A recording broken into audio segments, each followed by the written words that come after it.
countries, have a couple of beers, and discuss the stadium somewhere in the world and our experiences there. I'm Paul. And I'm Dave. And we are excited to be here with you tonight. Before we get started, please make sure to subscribe to the Stadium Journey YouTube channel, like this video, and leave a comment if you feel so inclined. The official Stadium Journey review of today's venue can be found at stadiumjourney.com, or the link to the review can be found in the comments below. So let's get started. Dave, what are you drinking today? Okay, I've got me a Paul Baker beer. It's going to resonate with you because it is I thought maybe I made it. Parry Sound, Ontario. Bobby Orr beer. All right. The home of Bobby Orr. Well, the birthplace of Bobby Orr, because I don't think he lives there at all anymore. But anyway, so this is a golden ale from the Trestle Brewing Company in Parry Sound, Ontario. So Parry Sound is, for us and for me, Parry Sound was always the mark. It meant that there was an hour until I got to my grandparents' farm, and that was in between Parry Sound, right about halfway in between Parry Sound and Sudbury. So on my latest trip to Northern Ontario, I popped into LCBO and found myself a Trestle Brewing Company golden ale. Looks like it's got some nice rustic artwork on the cover of it. Yeah, kind of funky. And actually, Trestle hits home because on the Highway 69, which goes up nice. through Sudbury to who knows, somewhere way up there. It was always marked by trestle bridges over the rivers and whatnot. And then the big point for us was the French River, which is historical, in like Samuel de Champlain, who was one of the forefathers of Canada, canoed down the French River and set up camp. What do you got? Mine is found on one of our excursions through Providence after Providence Bruins game. The original brew pub in Providence was the Union Station, which is in a building that was once an old train station, the old Amtrak train station. It was called Union Station. So now the brewery is called Union Station Brewery. It's located on Kennedy Plaza in Providence. So I am having a Kennedy Plaza Pils from Union Station Brewery in Providence, Rhode Island. I'm dropping the can too. It's a good thing that can's empty. No kidding. That's what the glass is for. That's right. I'm not being fancy. It's functional. It's because I'm a klutz. So if we were visiting today's destination, we might be drinking a crunchy hippie while we hang out at Ernest Brew Works, because today we're talking about Fifth Third Park, the home of Corporal Maxwell Q. Klinger's favorite team, the Toledo Mud Hens. Before we dive into our discussion, let's take a look at the stadium vitals.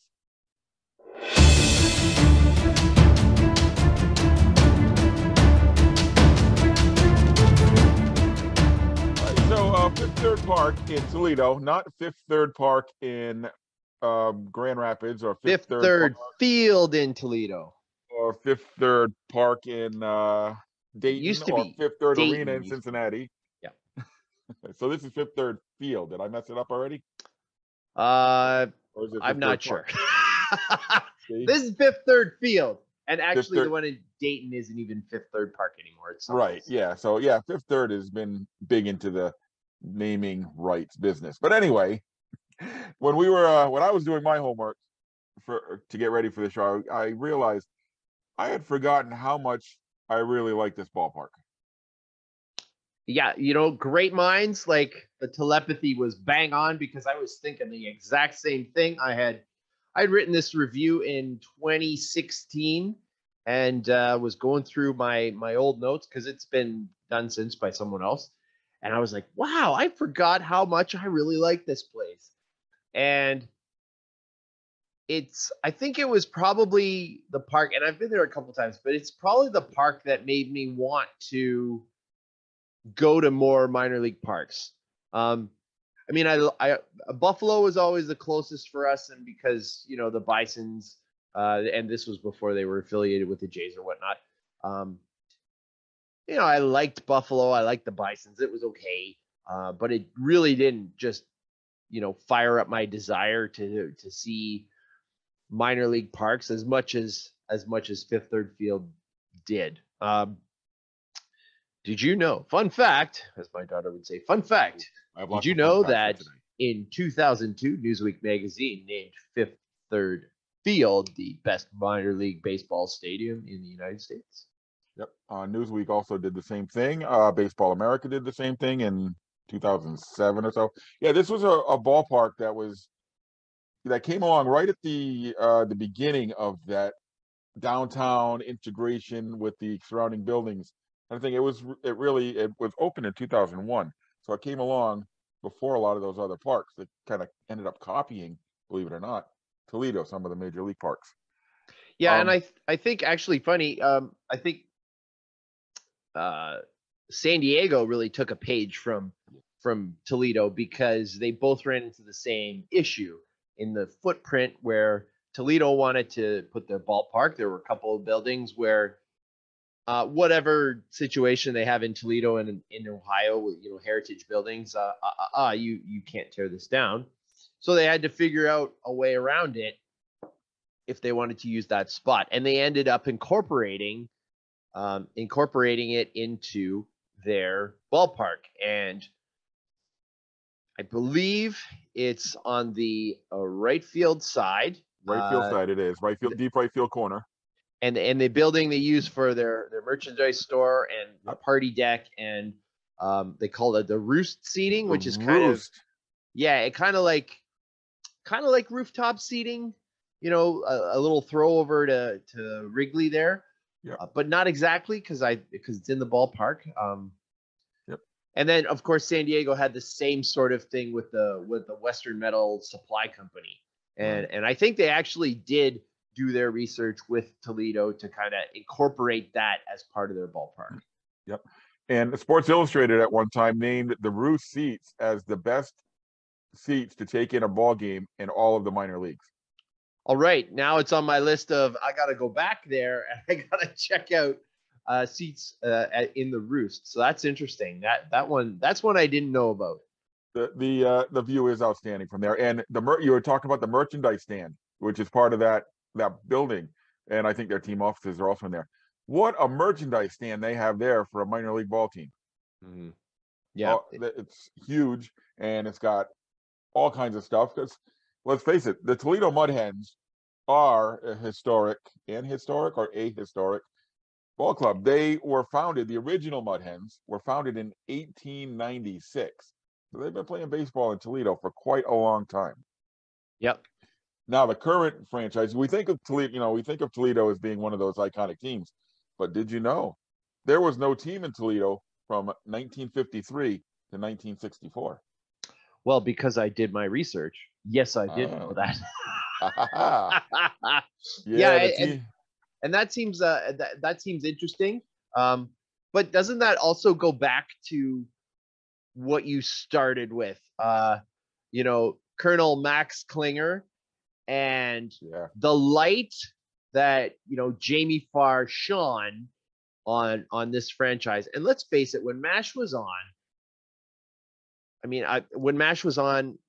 minor league baseball to me was this place, Syracuse, and the little Blue Jays were there, and apparently that's a place I have no idea where it is or what it is or anything like that. I think our friend Mark Viquez would say, the minor league explosion. MASH was before the minor league explosion.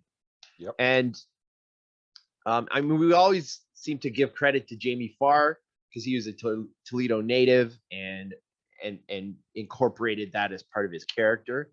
But it was really the general manager, Gene Cook, who pushed Jamie Farr to do this, to bring this in, and getting packages from Toledo, and he always had the Mudheads jersey or the hat or something while he was at the 4077. And one of the things I found neat when I went, I don't know if they still do this because this seems like one of those kind of things that would change over time. But when I went, all of the baseball etiquette things, don't swear, be a good fan, et cetera, et cetera, et cetera. Those were all read out by Jamie Farr. And Jamie Farr had a presence in the ballpark, recorded on the video board, of course, but still, to still have that nod for Jamie Farr. And he doesn't have a number retired, but he is honored in that ballpark now, much like an announcer who is the announcer who had been there for a number of years. Yeah, and we're talking about Mash and Jamie Farr. When back in the day when Mash was on, they did not play in a nice, spiffy downtown ballpark. They moved to Toledo from Richmond. They were the Richmond Virginians, and the franchise moved to suburban Maumee, Ohio, and they played at a converted racetrack. It was an old horse racing track that they converted into a baseball stadium called Ned Skelton Stadium, not field. And I actually had the pleasure of finding it. Well, one time when we were in Toledo, we had some time, so I got to go find the old place. And it's still in use. They use it for amateur baseball now. It's part of a whole complex, but it's seen better days. If you can walk through the grandstand and stuff, and there's trees growing up through it, and even on the concourse, there is a giant tree. But you can see the old style. So that was built in the 60s and 65. And the locker rooms, the players, and I got this from, I used to work with a former player, Ken Ryan, who played for the Red Sox and the Phillies. So he played there. And he was so interested in my trip when I came back there. He said, yeah, we used to dress over here. And they had to walk through the concourse, past the concession stands to get to their dugouts. And they said it was quite the experience back then. But yeah, the park, even though it's in some kind of disrepair, I don't think they can actually use the grandstand anymore, but they still use the field for different things. And to me, Toledo is one of the most historic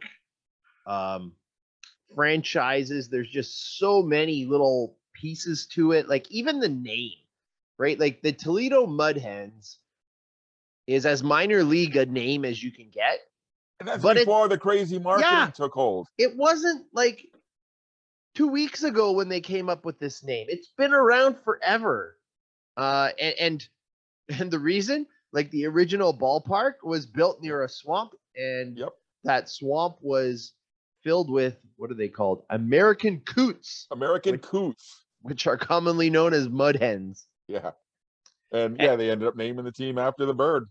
And probably one of the most shocking things that I found is that Toledo boasts the very first African-American player in the major leagues. No, Jackie Robinson did not play in Toledo. He's not from Toledo. It was, Moses Fleetwood Walker in 1884. Now, there is a little bit of dispute that there is someone else, but Moses Fleetwood Walker actually identified as African-American and played for the Toledo Blue Stockings in 1884. And man, they were great to watch. I loved going to see them. No, 1884 was a little before my time. But, the square outside the ballpark is Moses Fleetwood Walker Square. And, even before getting in the ballpark, it's just like, it's probably one of the best ballparks I've ever walked around. Absolutely. And especially for a minor league team. Yeah. And they have just captured that. I mean, when we talked about when we did our movie episode, and we were talking about, baseball movies, and there's just this romance with baseball. And they really captured that. Probably one of my favorite bronze statues anywhere is the one at Toledo. And it's like a bunch of kids trying to peek through a hole in the fence board so that they can see into the ballpark and see who's up. And I think actually that's the name of that statue. Who's up? Yeah, and it's what a great way to like, that is just I identify with that statue, but it's like before my time, way before my time. And we talk a lot about ballparks that have the incredible views. And Fifth Third Field, I get it right this time, doesn't have the outstanding view. The view is the convention center, which is just really this giant wall beyond the outfield. But they've kind of turned it. You have, if you're walking around the ballpark, like you said, you have a great view in to the ballpark. As you walk around the outfield, it's just wrought iron gates, so you can see right into the ballpark. You can see everything. The field is sunk a little bit below street level, so you can see down and into the field. If you happen to be walking outside during a game, you can watch the game from there. The statue you were talking about, what's up, is outside the ballpark, and they've converted the buildings that are in right field into bars and shops, and it's really, like you said, it's a fantastic ballpark to walk around. Never mind, we'll talk about what happens when you get in as well. So yeah, yep, absolutely. And well, let's start heading in. Those gates, it's even the gates are kind of unique because they've incorporated baseball gloves in part of their big wrought iron gates. And going in, I knew about the What's Up statue, but the one that surprised me that I even resonate with more, I guess it just seems like more my childhood, is the I Got It statue, which the is three kids, like yes, a bunch of kids trying to catch the fly ball, right? Like yeah. that to me, like that was recess, pop 500 and yeah, I mean, and it's perfect. One of the issues that I think minor league teams have is their histories are usually so big, but the characters are so short, right?